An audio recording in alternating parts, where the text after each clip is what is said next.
Sind online. Ich sehe kein Nicken. Noch nicht? Einen Augenblick brauchen wir, bis er ankommt. Okay.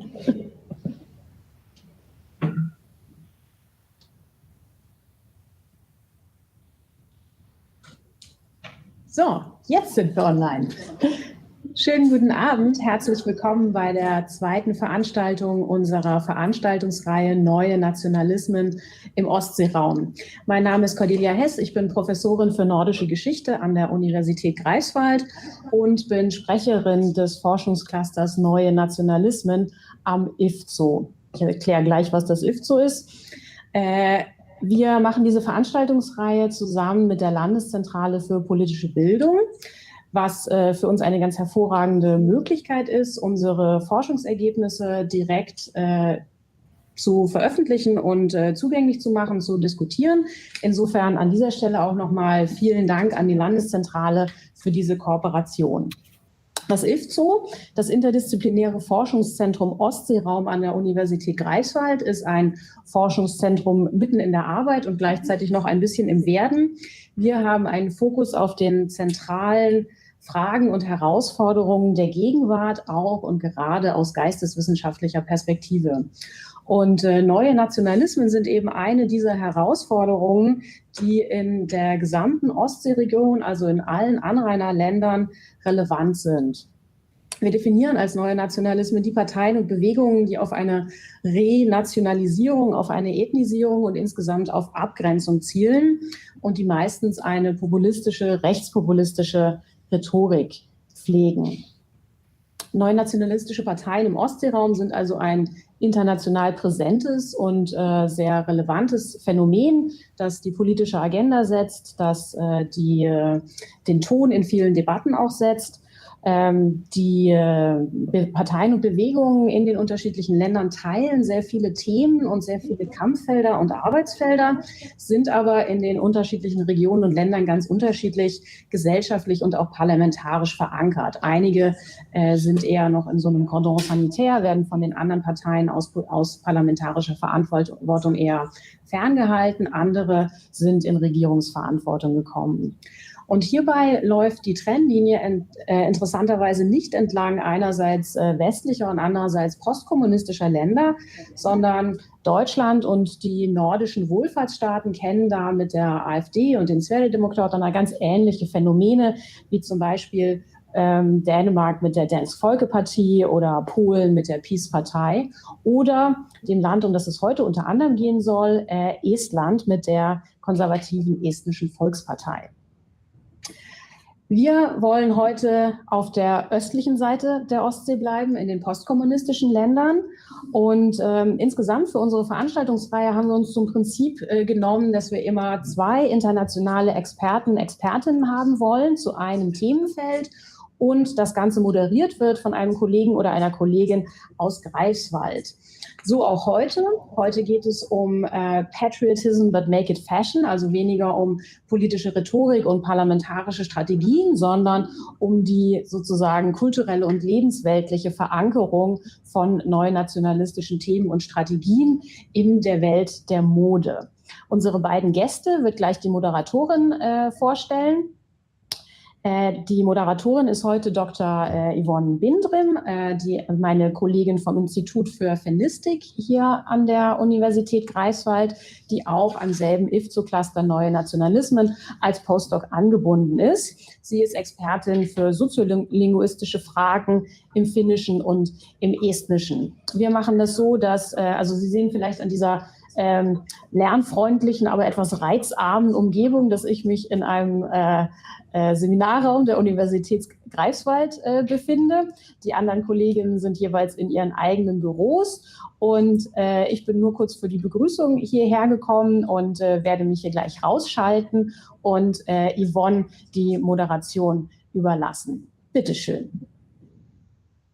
And with that, we will switch to English also. Thank you very much, Cordelia, for your introduction. I will be guiding you through today's program, and we will have two talks today, one by Professor Linda Kaljonde, she's joining us from Estonia, from Tallinn, I guess, and the other one by our local Anna Novikov. First of all, I will introduce the two. After that, they will give their talks, obviously. And after the talks, there will be time for questions from the audience and time for discussion. Please send your questions in the YouTube channel in the chat section. Today's topic is patriotism, but make it fashion, the expression of belonging through attire among the new right in post-communist states in the Baltic Sea area. The first talk will be given by Ms. Linda Galjundi. She is a professor for cultural history at the Institute of Art History and Visual Culture at the Estonian Academy of Arts. She is also a research fellow in art history at the University of Tallinn. Her research interests include the history of and historiography in the Baltic Sea region and cultural memory. She was also a visiting curator at the Estonian Art Museum Kumu in Tallinn, where together with Tiina Mall-Kreem, she curated the exhibition History in Images, Images in History, the National and Transnational Past in Estonian Art. In her talk today, Ms. Kaljundi will focus on historical aspects of national dresses in Estonia and Latvia. And the second talk will be given by Ms. Anna Novikov. She is a fellow researcher at the aforementioned Interdisciplinary Center for Baltic Sea Region Research, in short IFCO, at the University of Greifswald. And currently she is researching the revival of new nationalist patriotic fashion and performance in the areas of the former Eastern Bloc, which is East Central Europe and Central Asia. She received her doctoral degree in history at the Hebrew University of Jerusalem and has since been a research fellow, among others, in Warsaw, Berlin, Oxford, and Cologne. Her research focuses on Eurasian and Jewish cultural and visual history. In her talk today, she focuses on current patriotic and nationalist attire in Poland and Russia. And with that, I think I give the floor to Ms. Kaljundi. Thank you, Ivan, for such a kind introduction. I shall now try to share my screen, so I will also show you my slides. And thank you so much for inviting me to this talk and to this session, and I'm very happy to share it together with Anna Novikov. And I think our talks quite wonderfully divide between our approaches, so that Anna will be more focusing on what's happening currently in the scene of patriotism and fashion in Eastern Europe, whereas I would be more speaking about the historical background and ask about the reasons and the developments behind this current popularity of patriotic attire and fashion in these Eastern European countries and also in this new rise of nationalism in Eastern Europe. And I want to start by showing you a few images from street art by Estonian artist Edwin Born-Lungus. These images, this Banksy-like street art was commissioned by the Estonian Ministry of Foreign Affairs to celebrate the Estonia 100. So it was part of the official program, and they were exhibited in different European towns and capitals. And they were the street art also included this augmented reality aspect, so you could actually scan a QR code and then to download the images and make them live in your smartphones. And I think it very wonderfully encompasses this current identity, which is widespread in the Baltic countries, and this current self-image that's on the one hand imagines Estonia and Latvia as very contemporary, very digitally advanced e-nations. I think this idea of e-Estonia or e-Latvia is very widespread, emphasizing the digital competence and so on. But on the other hand, this stereotype of these two nations as being particularly close to nature and also having particularly close ties to their folklore heritage is something that is very widespread, again, and very widely used in this nation building on the one hand. So there is this idea of these two countries as this kind of eco-digital nations. And again, it's something that is used widely by different institutions from the Baltic countries to brand their nations. It's very widely accepted among the population, but then it's also relates to this kind of Western stereotype. Often when you look at how, for example, Western documentaries or Western cultural institutions, what do they come to look for in the Baltic countries, then it's often that they want to see these more primitive nations in a way that haven't really lost their ties to their folkloristic heritage. And I guess it's this the legacies and the history behind this kind of stereotype that I want to address with my talk here today. And I'm not going to talk more about this idea of nature's nation, but to really focus on this idea of this special, exceptional closeness of folkloristic heritage in the Baltic countries, an idea that is very widely spread among the different groups in the Baltics. And now when one thinks about this folklore heritage and the ways how it is manifested, how it is performed, how it is spread and developed currently in the Baltic states, then it's this singing and dancing festival that perhaps at its best really encompasses it, because it has this powerful symbols of folk heritage, both the singing and the dancing of the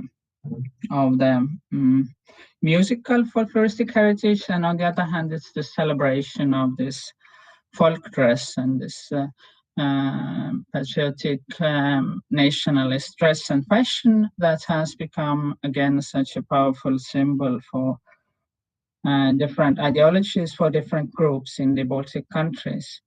And again, I think if we look at these images of the Latvian Song and Dance Festival from 2018, then we see that on the one hand, it's really this kind of manifestations of folk heritage. They are very public, they are very performative on the one hand, but on the other hand, it's also something that has become very personal, very embodied.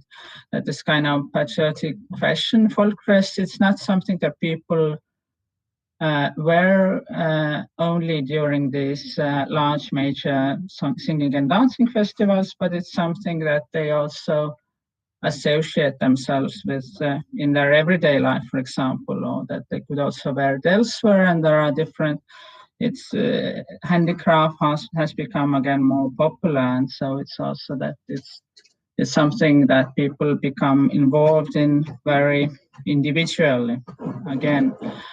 And now when these kinds of singing and dancing festivals and this kind of celebrations of folk culture, folk song and folk heritage, on the one hand, it's largely perceived in the Baltics that it's something that is not ideological.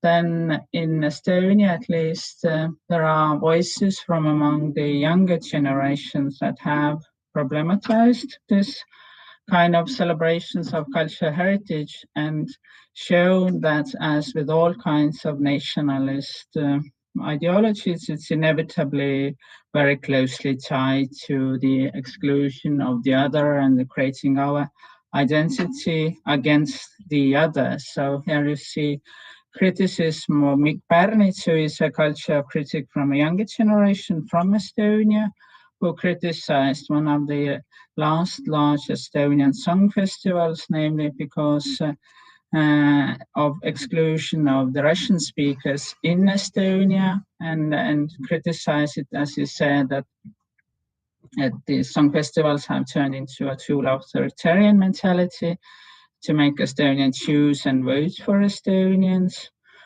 And then especially highlights this exclusion of songs of other nations from the program, pointing to exclusion of any Russian language songs, and again emphasizes that how it's based solely on this opposition to the Russians. And this kind of critique of the song festivals, it was very it gained wide prominence in Estonia, but very many people were again very much angered against it. So, but I guess it was also a good indicator of how little actually these different ideologies behind celebrations of folk culture, folk heritage, how little this kind of ideological aspects of patriotic fashion, of folk dress, of folk song, how little it is actually discussed in Estonia, and I think in the Baltic countries at large, that there is this really widespread idea that somehow differently from much of the rest of the world, this kind of folk dress and singing and dancing celebrations in the Baltics, they are something that is not ideological. And I think one of the ways how to problematize and how to contest it would be to link it to these developments in new nationalism that Cordelia was speaking about in her introduction, and that Anna will surely be talking about in her talk. But then the other way to approach this would be to contest the authenticity of this kind of folk dress, folk costume, patriotic fashion, and so on. And to ask that whether these kind of costumes are they an authentic tradition or are they an invented tradition? This is something we did last year and also the beginning of this year with an exhibition, The Conqueror's Eye, also at the Gumor Museum. And there we looked at this kind of ethnographic imagery from the Russian Empire regarding also the Baltic peoples, and we compared it with different kinds of colonial imageries from the different colonies of Europe that would also celebrate and construct different kinds of ethnographic images. And it's namely from this period when the Baltic provinces, Estonia and Latvia, were parts of the Russian Empire, that this kind of folk dress and the fascination towards the folk dress actually begins. So the Baltic provinces became parts of the Russian Empire after the Great Nordic War in the beginning of the 18th century. And it's at the end of the 18th century, in the last decades, when the Enlightenment movement also spreads into the Russian Empire, that we see that the empire takes interest in mapping its inhabitants, mapping also geography of the empire, but also categorizing and mapping the different ethnic communities that were living in the vast terrains of the Russian Empire. And it's from these times and from this kind of imperial gaze, this kind of imperial fascination towards studying and categorizing its different subjects, that we actually see this kind of beginning of the interest towards the Estonian and Latvian folk dress. Actually, what you see here is a print by a German artist, Christoph Melchior Roth, who did the illustrations for this first kind of description of all the nations of the Russian Empire and their ways of life, religion, dress, and so on. And this is actually the first color image of an Estonian folk dress that we have. So it's the earliest one. This collection that's with these illustrations by this German engraver, it also marks really the first records of folk dress of different Russian ethnic communities, also Estonians. Here you can see a glimpse of how diverse these images were. There were almost 100 color images, and obviously one sees here a lot of exoticizing features. So the people, how they look like on those images is that they often wear the most colorful, the most exotic, the most interesting dresses and elements that were either found by the compilers of that book, or then they were stored in the collections, in the imperial collections in St. Petersburg. So one can also say that people in these images, that they look quite different from these, how these communities might have looked like at their time. And it also creates this kind of imaginary ideal categories, ideal system of different nations. At around the same time in the Baltic countries, the Enlightenment ideas were also spreading among the Baltic German elites, among the Baltic German scholars. And it's also these local scholars, Baltic Germans, they started to take more and more interest towards the customs, the language, but also the folk dress of Estonians and Latvians, the peasants in those regions. And here you see a color image by Johann Christoph Brotze, who is the author of the greatest antiquarian collection from Latvia, and one of the earliest recorders of the Latvian folk dress. And another image is by Karl Magnus Lilienfeld. This is the Estonian costumes from the Põltsamaa parish. And it's an illustration again to author of Baltic Enlightenment, August Wilhelm Hooper. And again, these images, they have become later very important in the Latvian and Estonian tradition as well.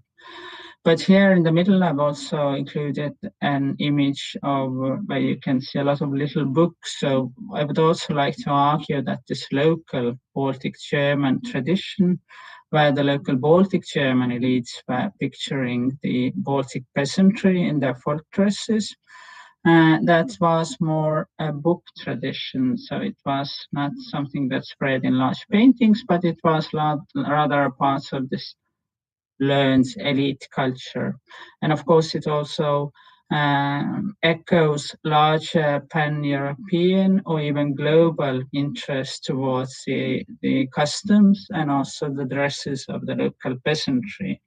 So, and I think this is something that is very typical, very symptomatic to the 19th century and also to the late 18th century, that while there was interest towards the ethnography of different colonial subjects in the colonies of Europe, then at the same time there was also increasing interest towards describing, recording, archiving this traditions of the local peasantry as well. But nevertheless, I would argue that in Estonia and Latvia, this kind of more, the bigger, the brighter, the more influential impulse was really coming from the Russian Empire, or this Russian imperial gaze towards its different subjects, also in the 19th century. So what you see here on the right-hand side, it's a painting by Baltic German artist Karl Timoleon von Neff.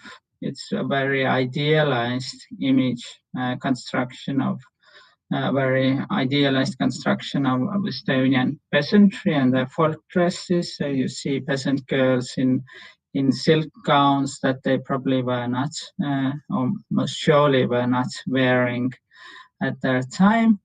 And these kinds of lavish oil paintings, they were commissioned by the Russian imperial court. So it's again this St. Petersburg, the Russian Empire, that takes interest in recording, in collecting, in visualizing this ethnographic images of its different subjects. Also in the middle here, you see images of Latvians and Estonians from a collection that describes the ethnography of different peoples of the Russian Empire that was published also in the late 19th century. And also you see this popular porcelain figures that depict different ethnographic groups from the Russian Empire. And this kind of ethnographic imagery was really popular in the late 19th, in the early 20th century as well.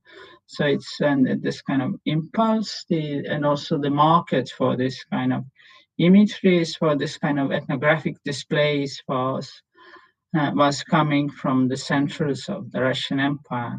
And also at around the same time, different kinds of parades, for example, that were organized for the emperors or for high imperial officials, they also became to include people who were wearing ethnographic dresses, for example. So this kind of, what I think is not very often acknowledged in Estonia or Latvia is that this kind of lavish ethnographic display of folk dresses, of people also singing and dancing folk songs, this is something that goes down to the Russian imperial tradition. But of course, this tradition and this interest in folk dress was also adapted by Estonian and Latvian nationalists, as the Estonian Latvian national movement became to spread in the 1860s. And again, this was not untypical, but all the different national movements in Europe, they were also taking on and developing this idea of favoring, namely folk culture, and building the new national identities on folk heritage. And I think it also shows a change here now. If you look at this color image by Johan Köhler, who is the first professional nationalist-minded Estonian artist, that in his image, The Weaver, he shows an Estonian girl in a folk dress. And in many ways, he has adapted this same kind of colonial imperial image of a subject who is wearing an ethnographic dress. But on the other hand, you see that it's not merely a picture of beautiful maidens in a silk folk dress, if you compare it to this image of Neff. But now if you look at this Köhler's image, then you see that he has given subjectivity to ethnographic subjects. That this girl, actually at the back in the picture, you see an image of a young man who is leaving. So he's recruited to the Russian Imperial Army, where he has to spend decades. So there is also already a story, a tragic story, but nevertheless a story included in this image, and the girl has been provided with agency or subjectivity. And just for comparison, I've included an ethnographic image just to show how this kind of scenes, objects that were first invented and popularized by the artist, how they were also later taken up by ethnographers as well. So this kind of weaving scene is something that is very popular in Estonian and also Latvian ethnography. This kind of women in a folk dress weaving is an iconic image of a national identity, I would argue. And it's, I said that the nationalist movement takes up this idea of the importance of collecting ethnographic heritage. And it's also quite quickly then different kinds of nationalist-minded institutions are established. In Riga, it's the Latvian Society that starts to promote the idea of Latvian Museum, and it's in Estonia, it's the Estonian National Museum that's founded a bit later in 1909. And these are institutions established by the young nationalist movements that still are operating within the frameworks of the Russian Empire, but are making attempts to now also themselves to collect this ethnographic heritage, also very much opposing themselves to the Baltic Germans, who were still the elite circles of the Baltic countries at that time, and also valorizing especially the oral folk heritage, saying that this is a true heritage of the Baltic countries, whereas this Latin or German language elite culture and also literary culture is not the same true thing. And here I've also included a cover image of the Latvian ethnographic exhibition, a poster from there, to say that nevertheless, even though these young nationalist movements, they were using this folk heritage and national dress and folk culture for their own aspirations, they were nevertheless also operating in this kind of imperial world still, where different kinds of colonial exhibitions and world exhibitions were very much popularizing this kind of public performance, public wearing, and public celebration of folk dresses. So this is a Latvian ethnographic exhibition that was then again part of the Pan-Russian Archaeological Congress in Riga. And this Latvian ethnographic exhibition actually became very important both for promoting and popularizing folk dresses in Estonia and in Latvia as well.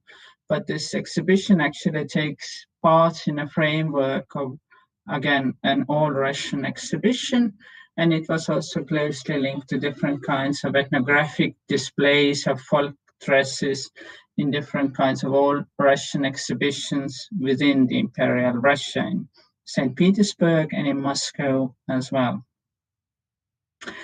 And just a few quotes from this current scholars of nationalism in the national romantic age. It's Anne-Marie Thies, who has been also emphasizing, namely, this kind of transnational nature of nationalism, and emphasized that although this national arts, national folk traditions, folk heritage, as we know them today, they became very important for different national movements, like the Estonian and the Latvian national movements, and they were presented as something very authentic, very original, something that comes really from the roots of those people, that this kind of folk traditions, they were created by cultural transfers between these nations that were entering into modernity,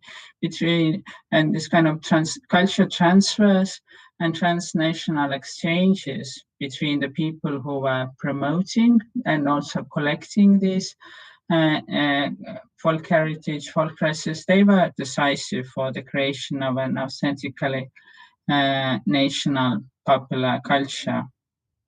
And again, also when she emphasizes this transnational exchange of knowledge and of know-how, then she also means that this is something that we also see when we look at these activities of the promoters of folk heritage in Estonia and in Latvia, that these people in the early 20th century, they were very international in the sense that they were communicating tightly with the promoters of folk tradition elsewhere in Europe, and also with the founders of national movements elsewhere. They were very much keeping an eye on what is happening elsewhere.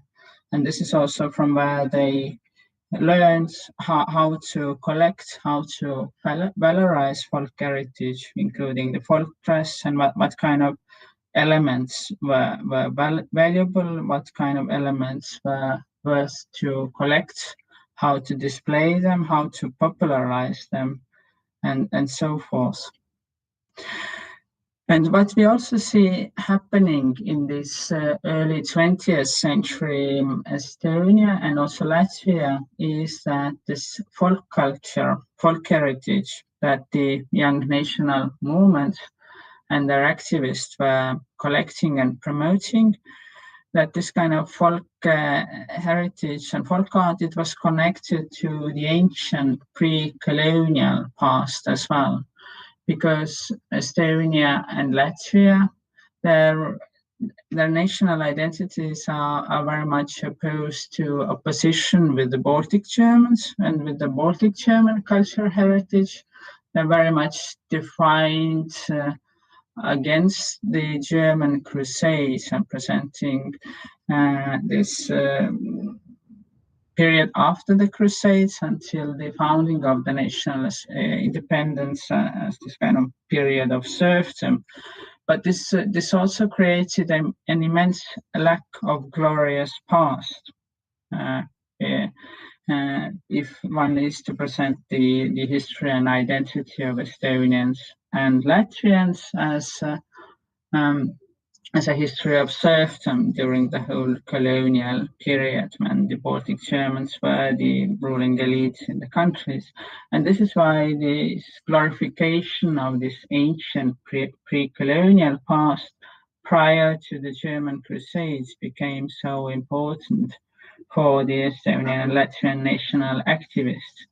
And what we see then happening in the early 20th century is this kind of mixing of this folk tales and epic poetry and stories of the mythological heroes in the pre-colonial, pre-crusade past, and they are mixed with this contemporary folk heritage. So this Oskar Kallis, who did his visualizations of the Estonian national epic Kalevipoeg, he was also active in collecting folk heritage and also elements of folk dress for the Estonian National Museum. And in his images about the epic poem, he mixes those two things. So he combines the folk dress and the epic story. And this is what we also see happening in Latvia. Here is an image by Jānis Rosenthals, who is one of the most prominent Latvian artists. But you also see his image of an ancient Latvian warrior that wears a folk dress. And there are a few other elements where you also see this kind of mixing of the Baltic folk dress with the Viking imagery. But what is significant here is also that this kind of fascination towards the ancient warriors is again something that is very widespread in the European art at large at that time before the First World War. So it's namely in this period prior to the First World War, the few years before the war, that you actually see already this kind of fascination towards this kind of ancient militant masculinity. But now, as these images were very widely circulating and were very widely popularized by the national activists, as I was explaining, then there is this question that how widely was this kind of valorization of folk heritage and folk dress, that how widely was it accepted by the populations in Estonia and Latvia at that time in the late 19th and early 20th century. Here you see an image on the left-hand side of the Estonian national activist and one of the leading poetesses, Lydia Koidula, in the 1860s. And she's wearing a national costume here on this image. Otherwise, she was coming from the learned elites of the Estonians, from the learned middle class. She was at home, she was also still speaking German and looking very much as these other ladies on these other images that depict the Estonian peasant women at the turn of the 19th and 20th century. And this is, if you look at these Estonian peasants who are wearing very much this kind of town dresses that were typical for this semi-urbanized European culture at the late 19th century, the 20th century, then this is something that the Estonians probably look like what they valued at that time. And but this is something that has been forgotten in Estonia and Latvia nowadays, I would argue. I would say that there is currently a widespread belief that most of the Estonians looked like this Lydia Koidula, this poetess looks like in her beautiful folk dress, whereas the situation was quite different, so that most of the the majority of the population didn't associate themselves with the folk dresses, but rather were aspiring for this rather global pan-European modern dresses. And it was quite a long journey to popularize the folk dress among the population again. So if we look at the images from the first from one of the earliest song festivals in Tallinn in the 1880s, then we also don't see people in national costumes, but we see people in typical urban outfits of that time, of the late 19th century. So at that time, even at the song festivals, it was not common to wear folk dresses.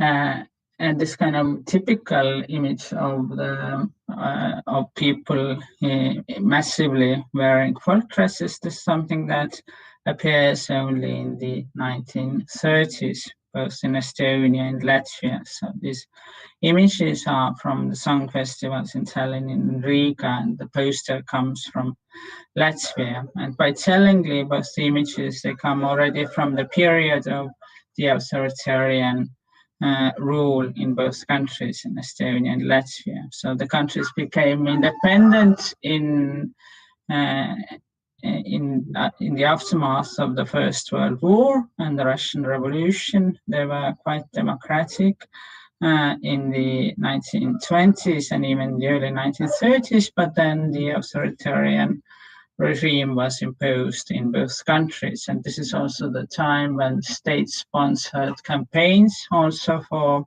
popularizing the use of folk dress were implemented. And this is also the period then we actually see this kind of wide popularity of folk dresses, folk costumes spreading in both countries. There were even some state-sponsored support for that and for making folk dresses.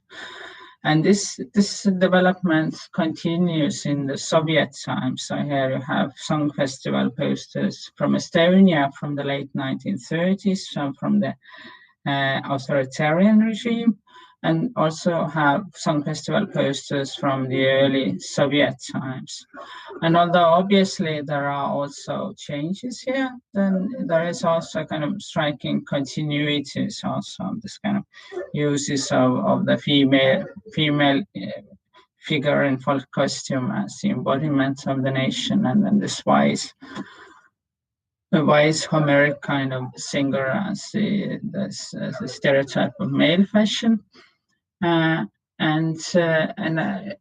What needs to be emphasized really is that this impact of the Soviet period on this tradition of this massive use of folk dresses in Estonia and in Latvia as well.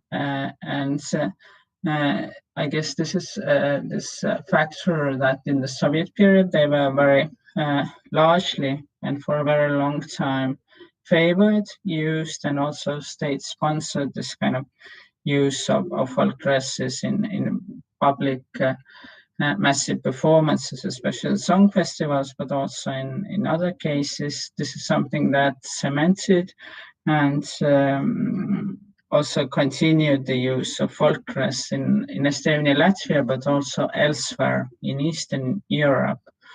And it's also very widely visible if you look at the Soviet period visual art from that period, and links to this idea of socialist realism as an art form that has to be national in form, but socialist in content. As one of the Estonian art historians, Katrin Kivimaa, she has analyzed, namely this phenomenon of this stereotype of women in national costumes, and showed this longevity and this transfer of this image from the 1930s to the Soviet period. And she has stressed that how very much this kind of image is then booming and spreading widely in the Soviet times. So I guess this aspect of the Soviet propagation of folk heritage, folk dress, is something that needs to be emphasized when one is thinking about the reasons behind this popularity of patriotic press in Eastern Europe still today.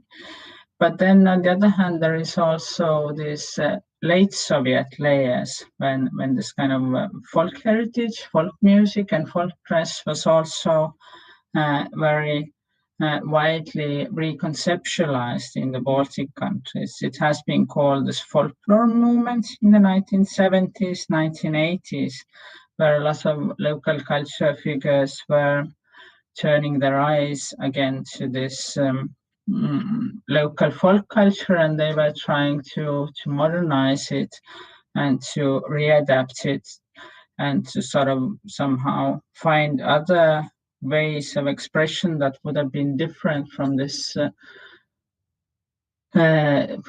style of Soviet mass performances of folk heritage, folk dress, something that would be different from this large song and dance festivals. And they tried to create their own version of what they perceived as more authentic, perhaps more old folk song, folk costumes. And I guess this kind of modernizing effort behind this folklore movement is also something that has helped to keep alive this popularity of folk heritage also in Estonia and Latvia also nowadays, and obviously also this cultural importance and importance in cultural memory of this singing revolution and its remembrance. That is another aspect that also keeps alive and keeps very much alive this kind of idea of those two nations as singing nations, very much then close still to their folklore heritage and a folk song given today. Okay, but now I would like to end here and be very interested to hear now what Anna is going to present about the current situation. Thank you very much for the very interesting presentation.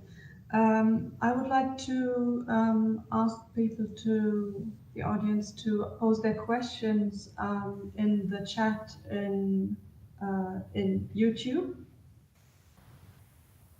And with that, I think we can go on and listen to the second presentation of Anna Novikov about patriotic fashion and performance of patriotism in post-communist states. Yeah, thank you. Thank you, Yvonne. Thank you for your kind introduction. And also, Linda, thank you for your talk. I really enjoyed it a lot. And yes, already have lots of questions after it to ask you and remarks. Well, so now I'm sort of continuing in bringing a bit maybe backgrounds to what already Linda said in her really fascinating talk. Actually, I'm going to represent another two countries which are also sort of part of Baltic Sea region, namely Poland and Russia.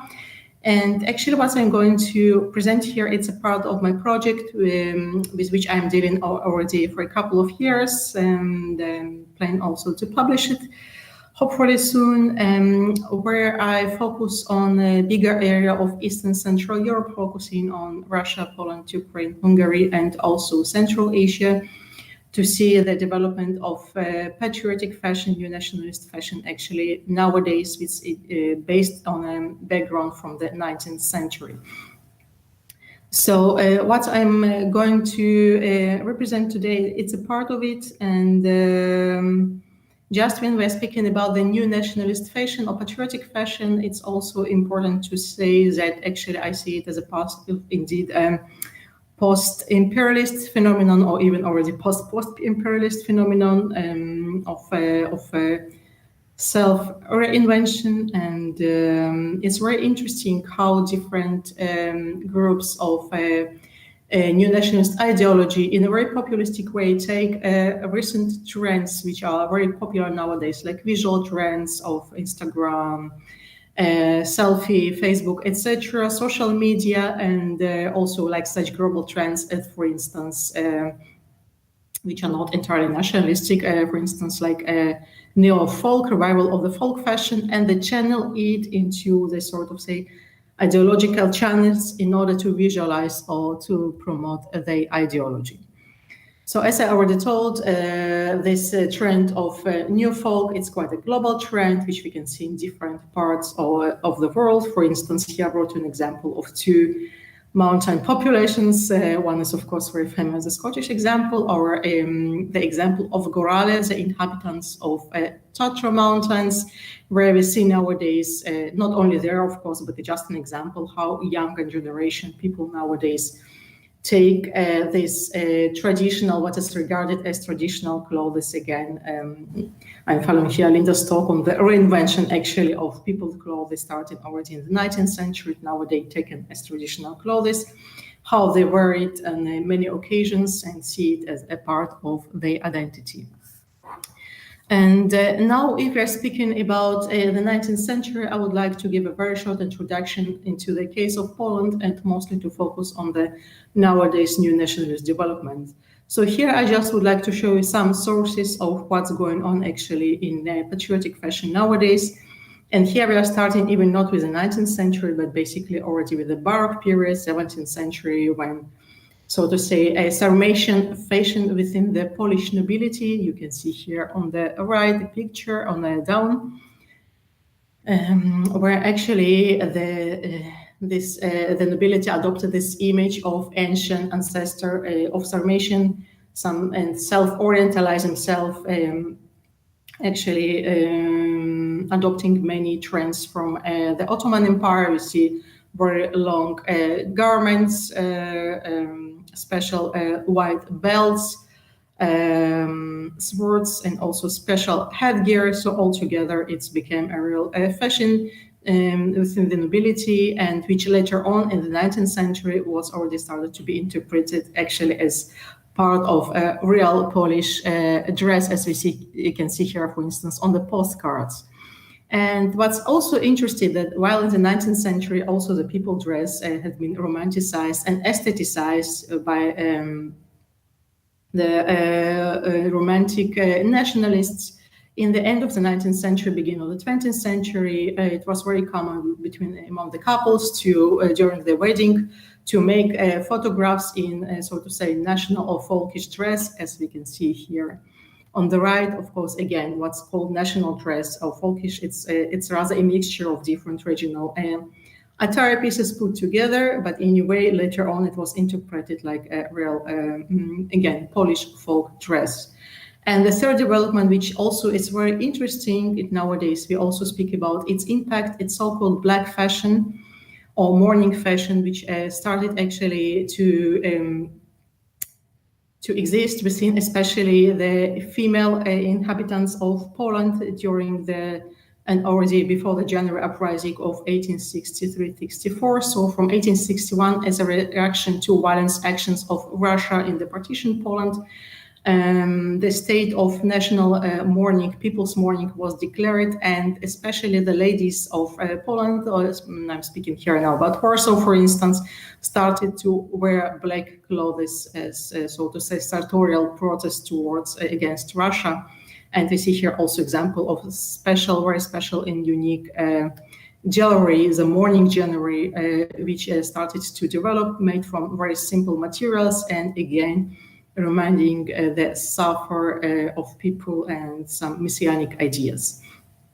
And what's interesting here, I brought you two examples of paintings of a very famous Polish painter, Artur Grodger, who paints, again, here, romanticized image of a peasant girl who also helps the uprising, and she is dressed in clearly Polish colors, red and white, and on her neck, she wears korale, the beds, which became sort of a symbol of folk peasants' costume during this time. And she also wears a black apron as a symbol of, again, of the mourning.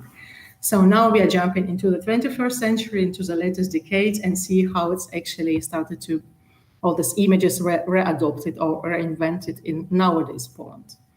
So first of all, we should speak that there are many trends which are trying to somehow to promote, as I already told, many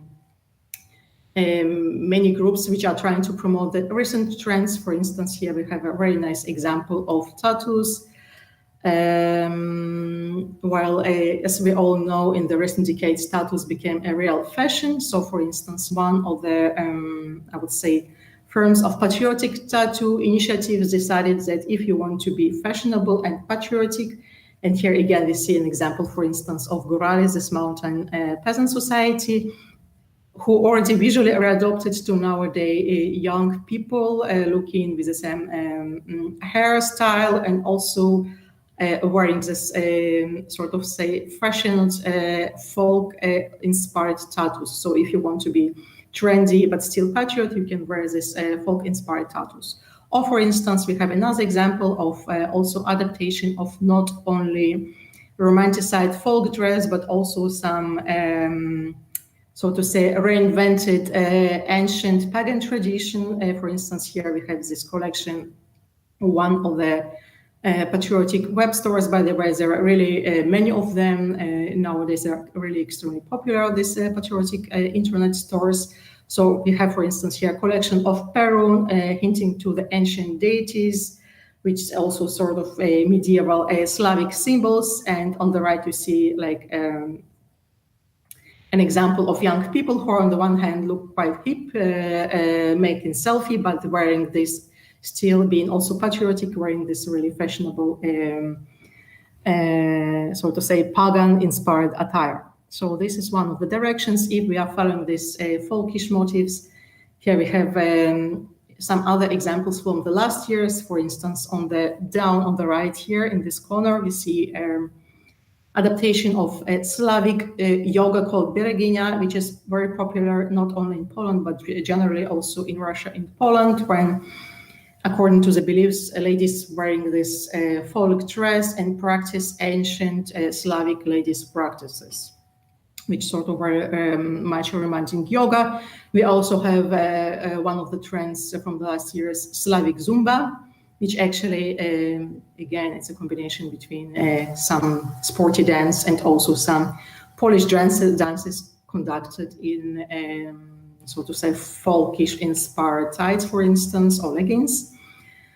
And one more example, I think many of you know it. It's a song which became very popular in Poland after the Eurovision, if I'm not mistaken, 2014, of Donat and Claire, Slavic Girls, where a group of Slavic girls, obviously very highly sexualized and also very pretty in sort of reimagined Slavic dress, dance together and think that actually Slavic girls know how to use their beauty. And actually this video clip became extremely popular, and within really a couple of days, it's reached millions of audience from all over the world, while people were really writing and supporting this idea of the beauty of Slavic girls and Slavic people in general.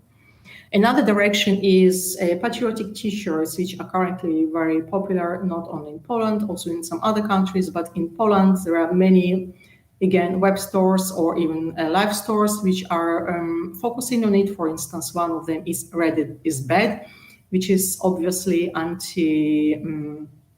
anti-European Union, very Euroscepticist, and also very much anti-Russian. So with some symbols, very obvious symbols here of suffer of Poland, of Polish victory, of all the possible anti-European and anti-Russian images. And also what's interesting here on these t-shirts, they adopted some paintings from one of the nowadays Polish artists who depicted, he makes like depictions of very popular in a Polish memory or like reinvented past memory battles. So here he, for instance, depicted one of the most prominent battles, the Battle of Grunwald of 1410, of the Polish King Jagiello's victory over the Teutonic Knights, so to say, showing the victory of Poland over the enemies, in this case over Germany. So this is one more direction. And if we're speaking about patriotic accessories, it's not always only dress, it's also can be bed sheets. For instance, here I have examples of bed sheets with inscriptions such as I'm proud to be a Pole, Great Poland, or for instance, this one with a couple there that I'm a Pole, therefore I have Polish duties. And if we're already speaking about accessories, so we also should mention the children patriotic fashion, which also present in many countries. Here, for instance, this couple of photos I made by myself a couple of years ago, we see that you can be a patriot already from the first month of your birth, playing patriotic games as, for instance, a game of Warsaw Uprising. And of course, if you now are dealing almost for a year with COVID.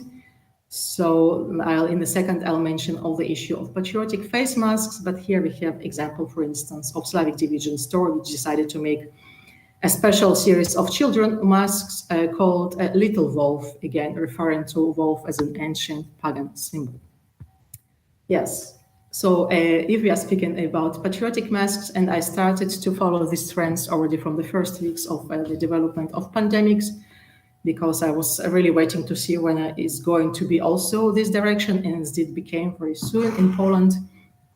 As you can see, actually there are two directions, or I would say they became really highly gender-sized. So for instance, there is a trend for men of patriotic mask for a male, which are a bit more brutal and like more military oriented, so to say, just to give the men the brutality or like the fighting scenes again, while for women it's much more flowered, but still referring to all the folklore patriotic Polish images.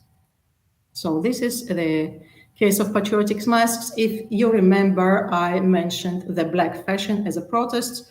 So, of course, I'm sure that many of you are currently following the current protests in Poland against the abortion ban by the government. So I don't want to enter into details about all the historical political details, because this my colleagues will do in the next week, but I'm very interested in its visual, actually, in its visual aspect. So as you can see, in the 2016 in October, when the first time the black protest took place, why it was called black, because hundreds of thousands of women in wearing black attire, black dresses went out on the street to protest. And here we see actually a clear link on, again, the black protest, which took place more than 150 years ago. And when we're speaking about the next waves of the protests, it's very interesting what's going on, because first of all, as we know, during the pandemics, in the spring, during the lockdown in Poland, there was another attempt to promote the anti-abortion law by the government, and then using the fact that actually people couldn't go to the street to demonstrate. Therefore, there was a call to put like as much as possible pictures and symbol on the windows and balconies. For instance, we see here the symbol of the black protest in the window, or we see here, for instance, an image of a black umbrella, again, one of the symbols of the protest. On the balcony, we also see the protesting face masks in black or white or red colors with black lights on them.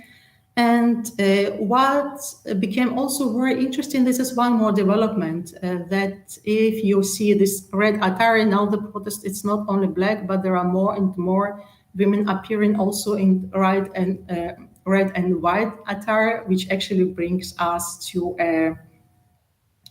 attire of the handmaidens from the very famous series, The Handmaid's Tale, written by Margaret Atwood, and my colleague from Michigan, Teresa Wingate. She's actually analyzing this attire of the handmaid, like of the woman who is sort of rebelling the dystopic society, and she's seen how this attire became now becoming a strong symbol of protest all around the world.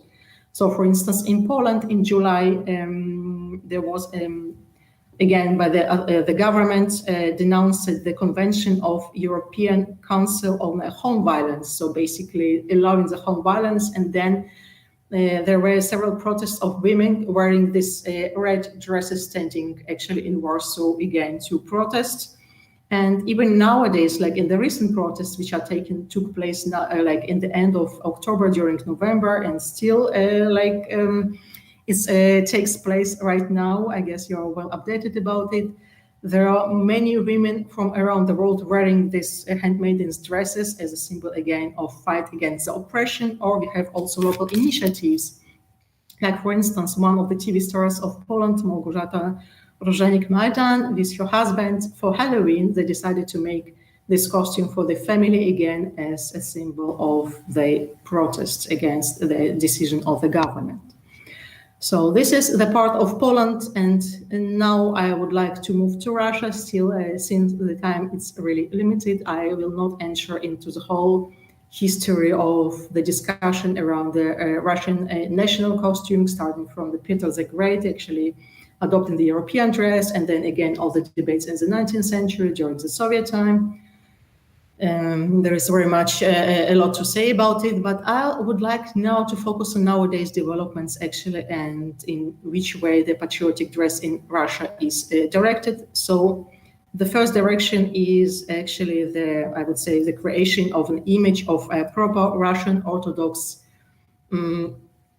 good woman and how she should look like. And here we see examples of an attempt to create a image of fashionable lady, but on the other hand, very much linked to your traditional dress. Again, we see, for instance, this example of the shoes here, which are quite fashionable, but still with some folk motifs. Again, we're speaking of tradition rather reinvented.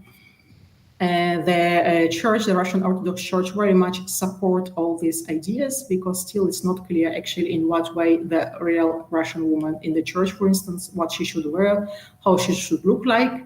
And here there are many designers who assist in it. For instance, the House of Russian Fashion. Designers are working on sort of introducing the people, the real Russian costumes, like here, for instance, in which they can go to wedding, to go to parties, to celebrate special events. These costumes are done with lots of effort, again, with very big support of the Russian Orthodox Church. Or for instance, we have many initiatives now in Instagram, Twitter, and all the social media when ladies are, especially this is ladies who are dealing with it, who are making selfies or even competitions of selfies in folk costumes to show like the real Russian traditional beauty. So this is one direction. And the second one is, again, a bit remind us actually what's going on in these Polish patriotic t-shirts. It's again many t-shirts with I would say pagan or pseudo-pagan symbols as blood and honor symbols, sometimes neo-Nazi symbols, or we are Russian, God is with us, so many slogans. Again, we're often going to this imagined ancient Slavic past of strong masculine men and women. So this is the second direction, and now I'm actually turning to the third direction, which became now extremely popular, and it's fascinating and rich direction of Putin like a brand. It's what's going on with Putin. Actually, it runs already for a decade. I would say now in the last months, half a year, it looks like it starts to be a bit declined. It has been really popular like 5 years ago, and it's also very interesting to see how the dynamics are going up and down.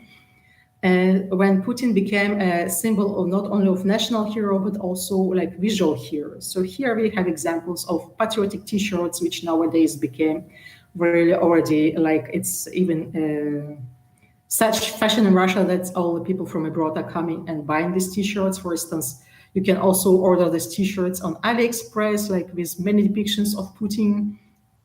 And some of the visualizations of Putin is going, for instance, representing him fighting with his enemies, Putin on beer, like all the examples of Russia, and Putin as a Roman emperor. We know about this common trend of statues of Putin, some of them done also in his famous judo kit. Again, to emphasize this, his fighting from masculinity. For instance, I'm referring here also to this comic series already for some years ago called Super Putin, where he is represented as a hero, actually Daniel Craig, fighting all the enemies and saving not only Russia, but basically the world. And if we're following the development of this trend, so we are going further and further with these adaptations. For instance, the first trend, it's again, I would say, initiative of a firm called Putin. And Putin, of course, it sounds very German, because understanding Putin, and who created actually a series of, so to say, let's say hip dresses, but also rings of power with face of Putin, when actually they are applying to people, young people, whites in German, because they are hinting to all the hip culture in Berlin, on the clubs where young people still go, have fun, but still be support Putin and still be patriots. Another example that you can see here on the left, it's the so-called famous Putin dress, which was given to Putin in 2016, if I'm not mistaken, by Mona El Mansouri, a famous designer from the Arab United Emirates, like a symbol of Russian and Arab friendship, which represents Putin, if we can see here, again, in his famous judo kit, as a savior of the world, surrounded by cherubs, also with a huge cherub wings, and holding on his hand actually a globe, again, as a symbol of power of Putin and also his savior of the world. And the third very funny and entertaining initiative, but still serious, was created actually before the last elections of 2018 by Youth Project Z, who decided that Putin is a long-term famous brand. I'm quoting here one of the project designers, and he's not only a politician, it's really brand, and usual t-shirts are not surprising anymore. So these young people decided to support Putin in this patriotic fashion, and they found a fresh solution depicting Putin holding sort of a cleavage in a form of a heart. And what's interesting in this solution, and if you already noticed, there are many women who are already actively involved on this image of Putin, that he became not only a hero, but also a sexual symbol of the country. As we can see here, just a bit more examples of Putin as a real hero, and also Putin appreciated by ladies. For instance, we see here after the annexation of Crimea, there were also many depictions of Putin in this army clothes, or for instance, this recent swimming suit, which again represents Putin with in a very cute way called Uti Puti, like sort of cutie. Here, I just would like to mention that a couple of years ago, also an exhibition Super Putin took place in Russia, representing all the most famous images of Putin with animals, with friends, as a hero, as a Roman emperor, as a winner, etc. Yes, so apart of Putin, if you are again back to the children attire, there are also very many interesting developments. Very shortly, I'll just mention that, of course, we have here developments of series of toys, which sort of alternatives to Barbie, with which young patriotic girls can play. There is a real fashion to dress children in national clothes in a Russian way of all the symbols around it, and to put them on Instagram. Very many, again, ladies are actively involved into it. And one very recent development of the last years, it's very interesting, it's to make photos of your children on the so-called in Russian Victory Day of the 9th of May from the Second World War, or the Great Patriotic War in Russian. It's to put the depiction of children in army clothes, but not only army clothes, but the red army clothes from the wartime. So to say, linking between the generations, between the children and their great-grandfathers or grandfathers.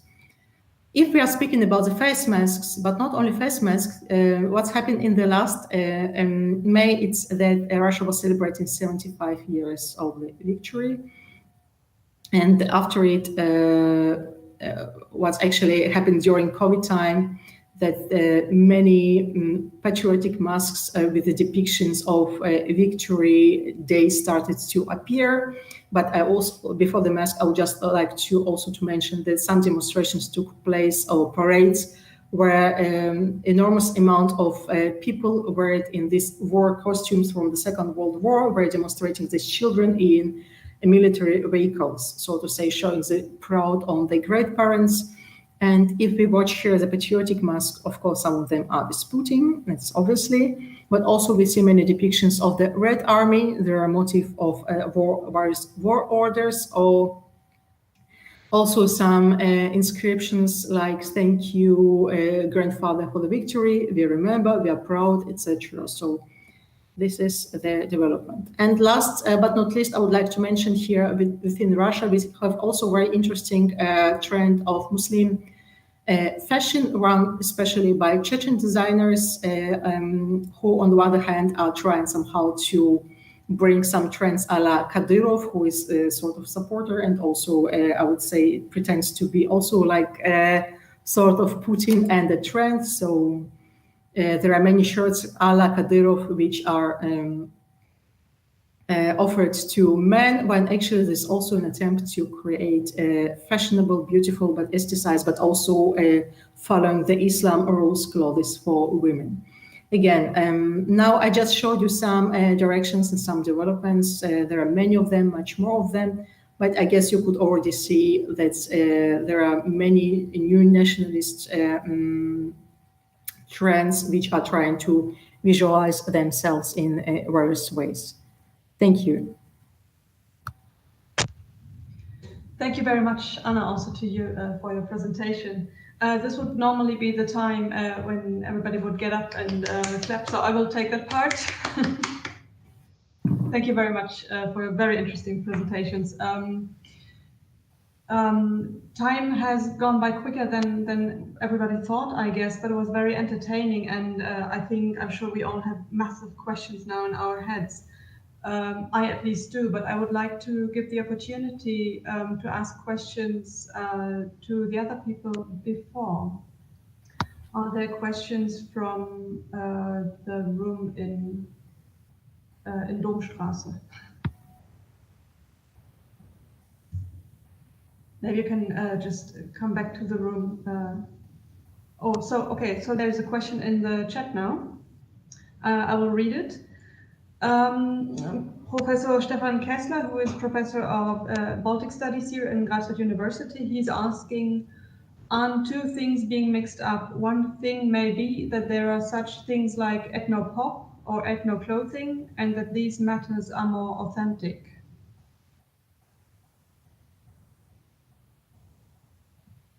Was it to Linda or to me? I'm not sure who this is. Probably more to Linda, I guess. Yeah. Should I read it again? No, no. Actually, I see it from the chat. Okay. I was just rereading it. Actually, I think that, in my view, those two things really should be mixed up because, I mean, obviously, if we look at like these developments of patriotic fashion and ethnopop nowadays, right, then this should be looked at and then analyzed in contemporary context. But I think that we nevertheless see very many cultural transfers from these earlier periods, be it either than these like imperial developments in the colonial stereotypes from the 18th, 19th centuries, or then these the ways in which ethnographic heritage was valorized and promoted by different nationalist movements, right? That there is this kind of afterlife of different kinds of motifs and stereotypes that are used actively again nowadays in this, ethnographic or patriotic fashion, but also in different neo-nationalist movements, right? And I think the better we know the history of these imageries and stereotypes, the better we are in analyzing the current developments as well. Thank you very much. He has another question, which I also asked myself, like how marginal maybe are these, are certain types of clothing? Professor Kessler asked, do you know how many people actually wear Putin t-shirts every day? And yeah. I would like to know the same, like how widespread is it in general, not only wearing Putin on your upper parts, but also A question to Linda. Who has a traditional dress in Estonia nowadays, and in which occasions is it actually worn? Is it once only a year or every 5 years for the big song festivals, or how often is it actually worn? Maybe Anna first. Okay, so yeah, of course, I must admit I didn't count all the people who are wearing Putin t-shirts each day. I think it's impossible. But what I do see that from the interviews and from the things I see, so it's become so obvious, and there are so many patriotic stores, and the stores are so popular. So from the popularity of like really hundreds of stores, and like the images which are running on these patriotic t-shirts, that again, I'm not meaning that everyone in Moscow runs with Putin on the t-shirts. Of course, it's not truth, but the very idea of visualizing the president in this way and to making him a sex symbol or a symbol of masculinity, etc., it runs through many channels. It's not by chance that there are like the t-shirts are becoming so popular in such amount. I mean, if it wouldn't be popular, for instance, ask me how many people are running with the face of the president, prime minister in Germany each day. Like you don't see it in public too much. Like you don't see it on, like in many places. So it shows that indeed, like it's sort of a trend which runs. This is one thing. All those, and also it's become so popular, of course, also because of I would say economic motives. Because even when no one buys the things, there's no reason to sell it, and nowadays, it's not only for people inside Russia, but also outside Russia to sell all these products. And from the interviews I was reading, that people actually are very eager from abroad to buy t-shirts with Putin. What was the second part of your question? It's, sorry, Yvonne, I think you asked. I was asking Linda about the traditional dress. Mm-hmm. Actually, when I was listening to Anna's talk, then I realized that how similar really the developments in Russia and in other Eastern European countries, including the Baltic countries, are, because I think ever since from the roughly, let's say, the early 2000s, it has become again more and more popular and more commonplace to use folklore elements and folk dress also outside of these major mass performances like the singing and dancing festivals. So, and I guess exactly these kind of features that Anna also highlighted are important ways how you can notice its popularity, that it's very prominent in children's fashion on festive days, but also casually on every day you could see like elements of folk dress used by children, but then it's also becoming more and more popular among young people. And I think it's also very much linked to this popularity of handicrafting, right? That people are really not only wearing this national attire, but they also trying to produce it themselves. So I think it's becoming more and more widespread, and this development coincides with this spread of the new nationalist movements as well. Although I think that the curious thing is released is in the Baltics, and especially I think in Estonia, that's I know better, this kind of reluctance to admit that wearing folk dresses or having strong ethnographic elements in your apparel, that has ideological connotations, right? If I could just add something to what you, Linda, said because during your talk I also realized something. So it's like a process of thinking, and that it's not only about people going on the streets. I don't know how it's in case of, for instance, of Estonia, but it's also what runs through the media. Because sometimes you don't have to go nowadays, especially on the street. You can just make a selfie and put it in whatever, Instagram, Facebook, etc., in a certain group, or just represent yourselves. For instance, the swimming costumes with Putin Uti Putin.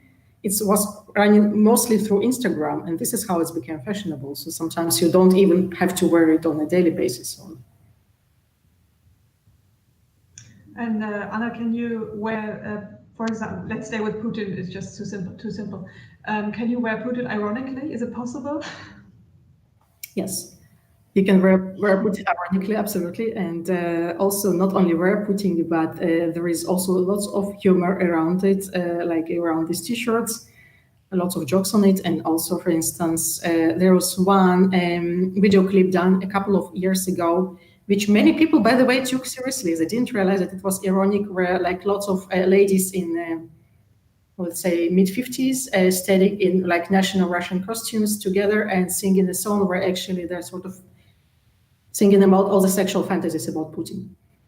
And people took it really seriously, and it took to people sometimes to realize that actually it was a joke, because it was so like people really believed that. Myself really also was the moment it was so good goes to the trend that sometimes it's very hard. It's very hard to divide between the irony and not, because it's Yeah, normally you just go over the top with something and you understand that it's ironical, but the basic stuff is already so much over the top. Yeah, so sometimes you already don't know. Then Cordelia had a question. Yes, I allowed myself back in. Thank you. Well, thank you both for really fascinating presentations. I have a question to both of you. Namely, what are the political implications of patriotic fashion? I mean, in the case of Putin, I think it's pretty clear. If you don't wear it ironically, you probably are a Putin supporter. But that was just a very plain example. But also the example that Linda has shown. Is there a clear connection between I wear things that somehow allude to an imaginary Estonian past and pretend it's authentic, or I wear something that alludes to a somehow imagined Slavonic past? And is there a clear connection between I do this and then I have a political view on certain other things, or I vote for a certain party? What's the how does fashion come back into politics?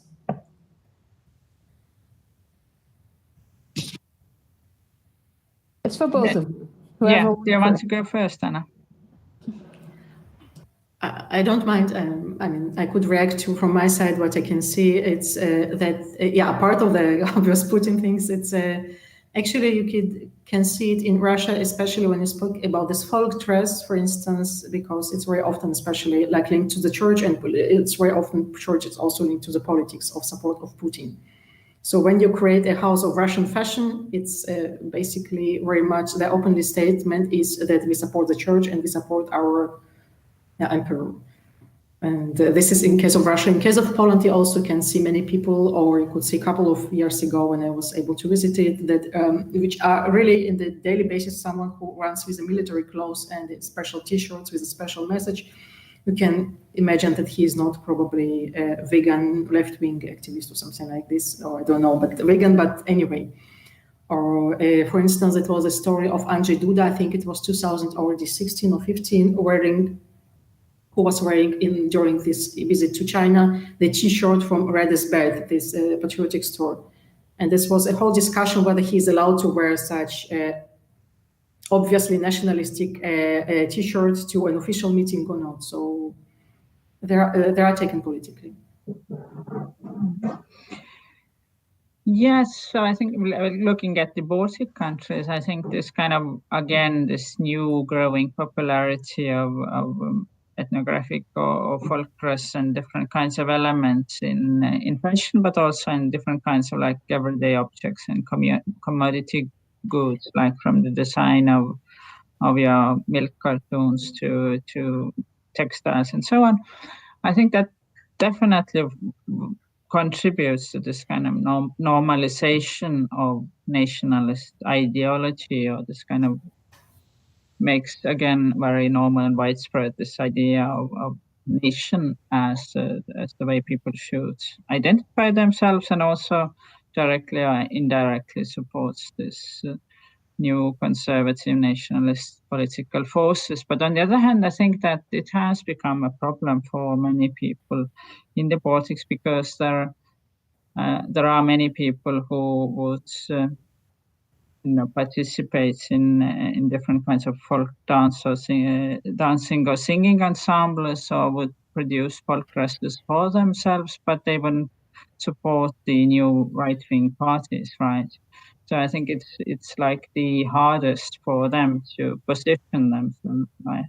There are people who are working in these different institutions promoting folk heritage and so on, but how do they position themselves? And I think that strategy they often take and how they explain it to themselves is that they need to somehow like promote this folk heritage, folk culture themselves in order to like not allow the right wing to dominate it solely. And I think like if looking at like the contemporary music, that might be like one of the ways how to do it. Like if you have like open-minded contemporary interpretations of folk songs or folk music or whatever, that's also appealing to the young generations, but somehow like vocalized some more open-minded, more global opinions. That might be really a way how to not to let the right wing to monopolize this kind of heritage, right? But on the large level, I think it's very difficult to avoid not supporting this kind of nationalist conservative politics with this all sorts of appropriations of ethnographic and folk heritage.